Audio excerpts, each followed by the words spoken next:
It was just another long night on the interstate. Ethan Cole, a seasoned long-haul trucker with more than a decade behind the wheel, had mapped every major route from coast to coast. A simple man, coffee, country music, and the open road were all he needed. The CB radio buzzed in the background, a familiar white noise as he headed west through Nebraska's rolling plains under a pale full moon. He was hauling a standard shipment, appliances, nothing unusual. He liked this route, predictable, peaceful. But that night, around mile marker 190, his headlights caught a strange figure standing on the shoulder. A woman, too still. As he passed, she vanished in a blink. Ethan blinked too, shook his head, and blamed the fatigue. A few miles later, he heard it. A voice, a woman crying for help, through the CB radio. Static-laced and trembling, she pleaded, "Help me, please, mile marker 237. Ethan sat up straighter. That stretch was supposed to be a dead zone. No signal, no coverage. But more than that, it held a reputation among truckers. One of those whispered about legends passed around smoky diners and late-night pit stops. The place where drivers disappear. Ethan debated ignoring the voice. But as the miles rolled on, something gnawed at his gut. He tuned the CB again. Silence. Then a faint sobbing echo returned. "They won't let me leave." He tapped his brakes. Mile marker 237 was still 30 miles ahead, a place he usually bypassed due to a detour. Roads under maintenance, supposedly. But tonight there were no warning signs, no cones, no crews, just an old service road veering off into fog. As he turned onto it, the air thickened. Trees leaned unnaturally over the pavement, their branches twitching in the windless night. His headlights flickered. The radio sparked again, this time with voices he recognized. His old dispatcher, who had died of a heart attack 2 years ago. His father, long gone. And a child's laughter, unsettling and hollow. Each mile pulled him deeper into something wrong. The road didn't exist on GPS. His clock spun out of sync, minutes passing in seconds, then hours in a blink. Ethan became consumed. He stopped to inspect strange symbols scratched into road signs, spirals, crooked figures, and cryptic numbers. He pulled out his notebook and started jotting them down. Some part of him thought it might be a code, a way out. He remembered hearing about Black Dog Road, an old trucker tale where seeing a spectral hound meant death was near. At one point, in his side mirror, Ethan thought he saw a black canine pacing him in the darkness. But when he turned, nothing. The woman's voice returned, clearer this time. "He feeds on what you regret, Ethan. Why did you leave her?" He slammed the brakes. She couldn't know that. No one could. Ethan had walked away from his family years ago, left a daughter he'd never met, and now that choice haunted him more than any ghost. Desperate for answers, he rifled through his dash, pulling out old maps. He scribbled the patterns, tracing routes that didn't exist anymore, or maybe never had. Somehow, everything felt connected. Then came the fog. It spilled across the road like a living thing, smothering the trees and his truck. His lights barely pierced a few feet ahead. The engine sputtered. His breath grew cold. A figure emerged in the distance. The woman from the CB stood in the middle of the road, her eyes hollow, mouth moving but no sound escaping. Ethan stepped out of the cab, drawn to her, only to realize her feet weren't touching the ground. Behind her, shapes moved, shadowy figures, all truckers by the look of their caps and jackets, their skin pale, their eyes wrong. They whispered together, "We stayed too long, don't stay." He backed away, heart pounding. But when he turned, the truck was gone, or maybe never there. In a surge of dread, the voices rose. His own regret screamed back at him. "You left her. You drank too much. You never made things right." The air thickened, a presence pressing on his chest. And then, silence. He awoke in the cab. Daylight, empty road. His radio was dead. Was it a dream? Number. His notebook was filled with the same spirals and symbols, ones he didn't remember writing. His odometer showed 124 extra miles logged, though he hadn't moved. And there, on the dashboard, was a Polaroid. It showed a blurry image of him, outside the truck, talking to her. Ethan had never owned a Polaroid. He flipped it, scrawled in faded ink, "You're next." He looked up and saw the same fog on the horizon. Only this time, it wasn't just creeping in. It was waiting. Ethan drove, hard. But every exit led him back to mile marker 237. It was a loop, an eternal stretch of cursed road. Then he saw it, an old, rusted sign barely hanging onto a crooked pole. "Welcome to Hollow Ridge, established 1901. But Hollow Ridge had burned down in 1965. He stopped at a gas station that shouldn't exist. Inside, a man with hollow eyes handed him a map, whispering, "Find the chapel. Bury your regrets, or drive forever." And just like that, Ethan knew. This wasn't about rescuing her. It was about facing himself. He turned back toward the fog. Some say Ethan Cole never made it out. Others claim they still hear his truck on the wind, circling mile 237. And if you're ever on that road, and your CB crackles to life with a woman crying for help, do yourself a favor. Keep driving. Carla Mendez was a woman built for the road. 2 decades behind the wheel of 18-wheelers, she knew the rhythm of the highways better than the beat of her own heart. She'd driven through hailstorms in Colorado, endless cornfields in Nebraska, and survived a terrifying jackknife incident in Montana. She never rattled, never flinched. The road was her partner, silent, brutal, honest. So when she was approached for a special contract job through an anonymous logistics company called Nocturne Freight, she barely blinked. The payout was obscene, $15,000 for a single overnight delivery. The only catch, it was off the books, no paperwork, no questions. The trailer was already sealed when she arrived. No manifest, no explanation. The dispatcher simply said, "Drive from El Paso to a warehouse outside Yuma." No stops, no detours, no opening the trailer, no answering calls from numbers you don't recognize. And, "Don't listen to it." "Excuse me?" Carla chuckled. "You'll know what I mean," the dispatcher replied. Later, a man approached her, an old hand from her early days, eyes hollowed out like he hadn't slept in years. "Don't take the desert road, Carla," he said in a whisper. "There's something in that trailer that doesn't belong on this earth." She laughed it off. But something about his face lingered in her mind, long after she rolled onto Route 54 that evening. The desert was a strange place at night. Unlike the forests or mountains that came alive with animal sounds, the desert was silent, eerily silent. No coyotes, no wind, not even the chirping of crickets.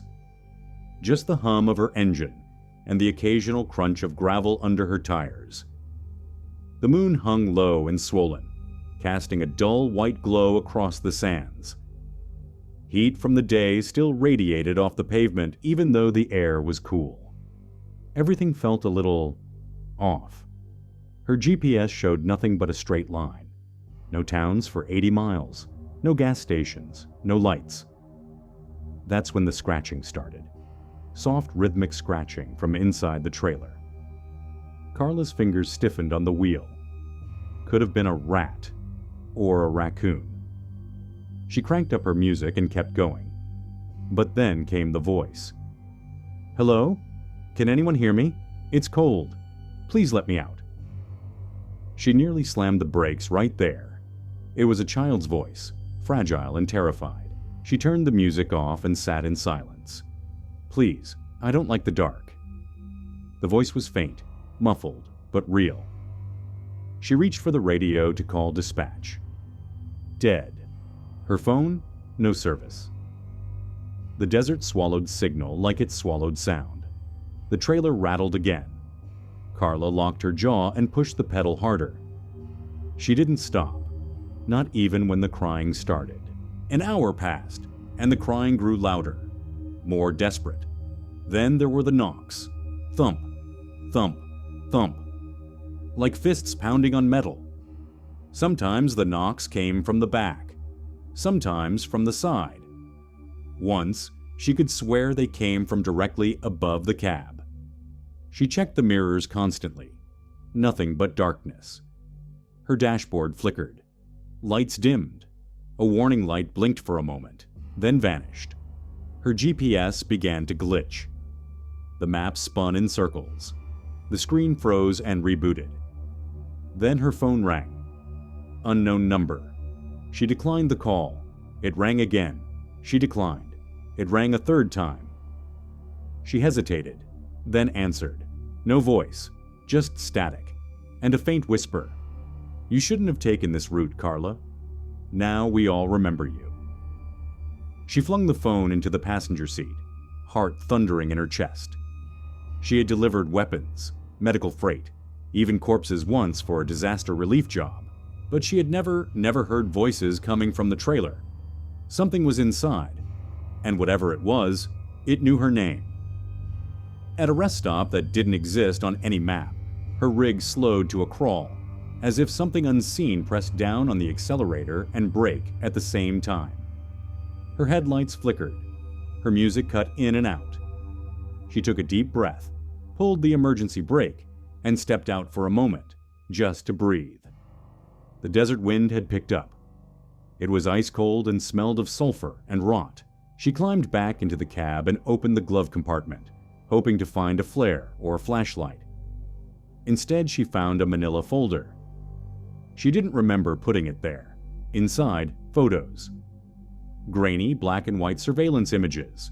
People, children, being herded into the very same trailer she was now pulling. Faces pale, eyes wide, bound by rope or zip ties. One picture showed a girl, maybe 8 years old, with her mouth open in a silent scream. On the back of the photo was a handwritten note. Do not deliver them. This isn't transportation, it's sacrifice. Carla's hands shook. She slammed the folder shut. This wasn't just a delivery. This was something far darker. It was after midnight when she noticed the smell.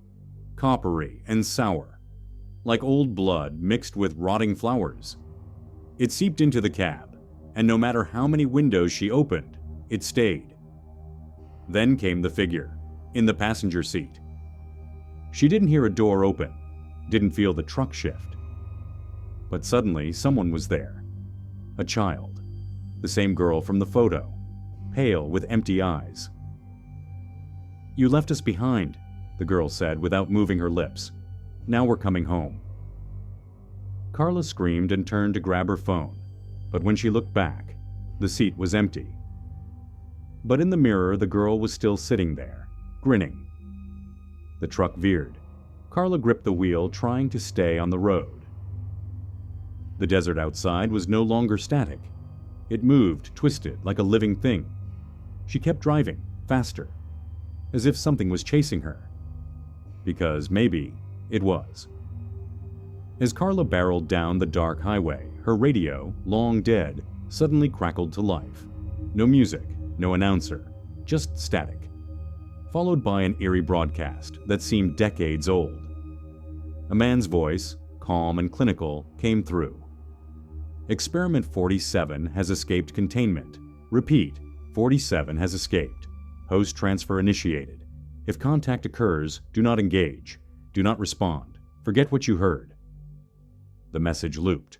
Then it changed. A woman's voice now, trembling. We shouldn't have opened it. It's not human. They lied. They said it was just research, but it talks. It mimics. God help us. Don't believe the voice of the child. It's not a child. The static returned. Carla's hands trembled on the wheel. She slammed the volume knob, but the broadcast kept playing. Her skin prickled. Goosebumps on her arms and neck. Then her rig speakers began to emit a high-pitched screech, not unlike a scream. Her ears rang. Her nose bled. She hit the emergency shutdown switch.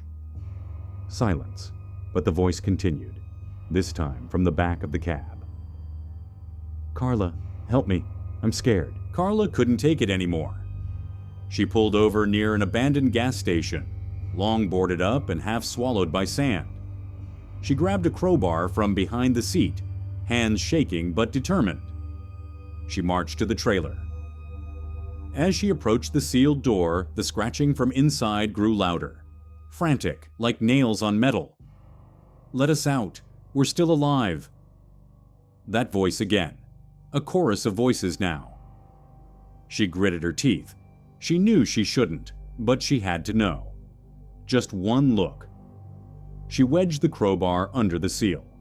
It hissed, literally hissed, as if releasing gas. The air smelled like decaying meat and sulfur. She lifted the door slightly, just enough to peek inside. Darkness. Absolute. Then. Movement. Dozens of figures, small and shuffling.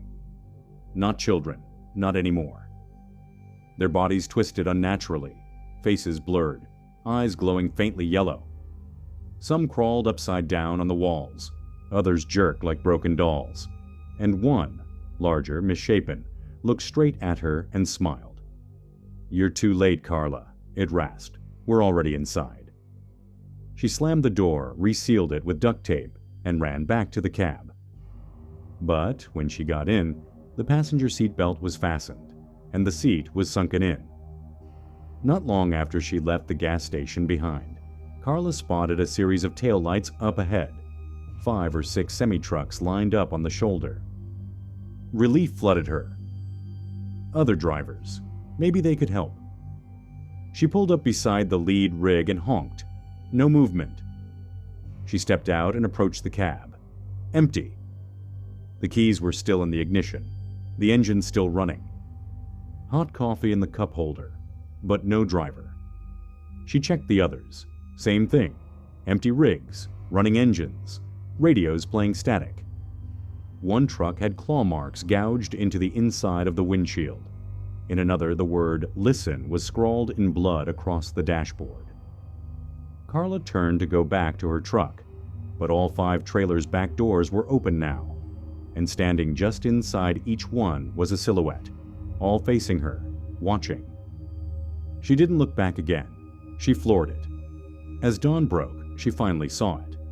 A massive, windowless warehouse in the middle of nowhere. It rose from the desert like a concrete tomb. She drove up slowly, past a rusted metal sign. Property of Nocturne Freight. Authorized deliveries only.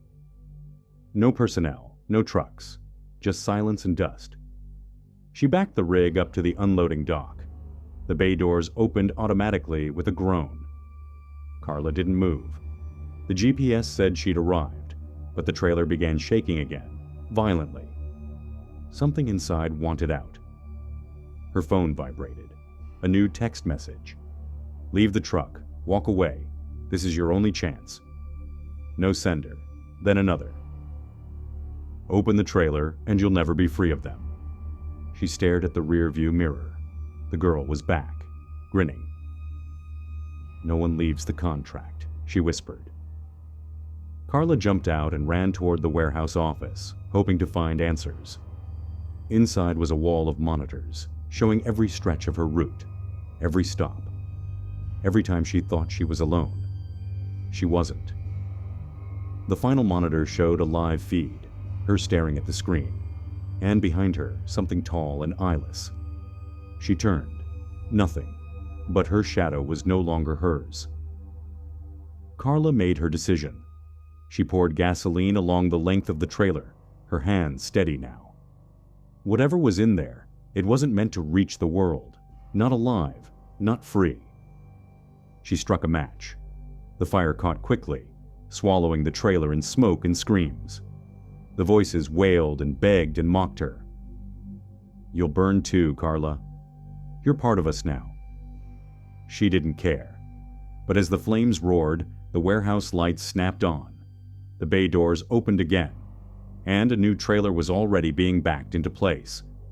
Another driver, young, hopeful, stepped out, looking confused. Carla ran to her, yelling, "Don't do it! Get back in your truck and leave." The girl frowned. "Are you Carla Mendez?" She held up a clipboard. Carla's name was listed, not as driver, as cargo. The last thing Carla saw before blacking out was the clipboard burning in her hand, her name glowing white-hot as the world turned silent, and then sealed.